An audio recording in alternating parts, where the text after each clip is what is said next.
பூந்தமல்லி முதல் பரந்தூர் வரை மெட்ரோ அமைப்பதற்கான திட்ட அறிக்கையை தமிழக அரசிடம் சமர்ப்பிக்கப்பட்டுள்ளது. அதனை அண்மை செய்தியாக பார்த்துக் கொண்டிருக்கிறோம். இதுகுறித்தான கூடுதல் விவரங்களை வழங்குவதற்காக நமது தலைமை செய்தியாளர் சிவா இணைப்பில் இருக்கிறார். வணக்கம் சிவா, கூடுதல் விவரங்கள். பூந்தமல்லி முதல் பரந்தூர் வரை மெட்ரோ ரயில் போக்குவரத்து அமைப்புக்கான ஒரு விரிவான திட்ட அறிக்கையை தமிழ்நாடு அரசுடைய சிறப்பு முயற்சிகள் துறை கூடுதல் தலைமைச் செயலாளர் கோபால் IAS சமர்ப்பித்திருக்கிறார்.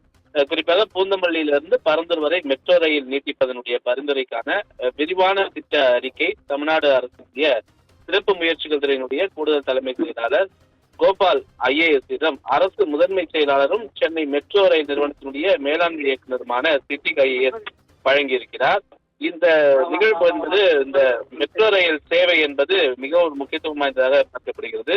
ஏற்கனவே முன்மொழியப்பட்ட மெட்ரோ ரயில் நீட்டிப்பு பூந்தமல்லியிலிருந்து தொடங்கி செம்பரம்பாக்கம், தண்டலம், இருங்காட்டுக்கோட்டை, ஸ்ரீபெரும்புத்தூர், சுங்குவாச்சத்திரம் வழியாக சென்று பரந்தூரில் புதிதாக அமைய இருக்கக்கூடிய விமான நிலையத்தில் முடிவடைய இருக்கிறது.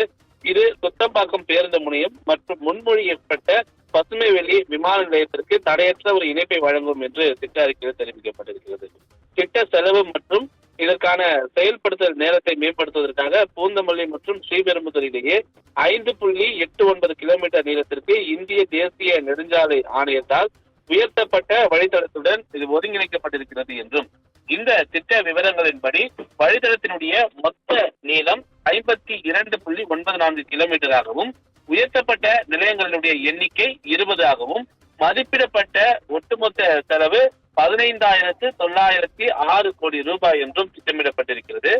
திட்ட அமலாக்கத்தினுடைய ஒரு பகுதியாகத்தான் பூந்தமல்லி முதல் சுங்குவாச்சத்திரம் வரை கட்டம் 1 செயல்படுத்த ஏற்கனவே பரிந்துரைத்த விவரங்களின்படி வழித்தடத்தினுடைய மொத்த நீளமாக 27.90 கிலோமீட்டர், உயர்த்தப்பட்ட நிலையங்கள் அந்த மெட்ரோ ரயில் நிலையங்களுடைய எண்ணிக்கை 14 என்றும், மதிப்பிடப்பட்ட ஒட்டுமொத்த செலவு கிட்டத்தட்ட 8,779 கோடி ரூபாய் என்றும் தமிழக அரசு இடம் சமர்ப்பித்திருக்கக்கூடிய இந்த விரிவான திட்ட அறிக்கையில குறிப்பிடப்பட்டிருக்கிறது. எனவே இதனை அரசு முழுமையாக ஏற்றுக்கொண்டவுடன் இந்த பணிகள் தொடங்கப்பட்டு 4 அதிகபட்சமாக 5 ஆண்டுகளுக்குள் இந்த பணிகள் என்பது நிறைவடையக்கூடிய வாய்ப்புகள் இருக்கிறது. ரவினா,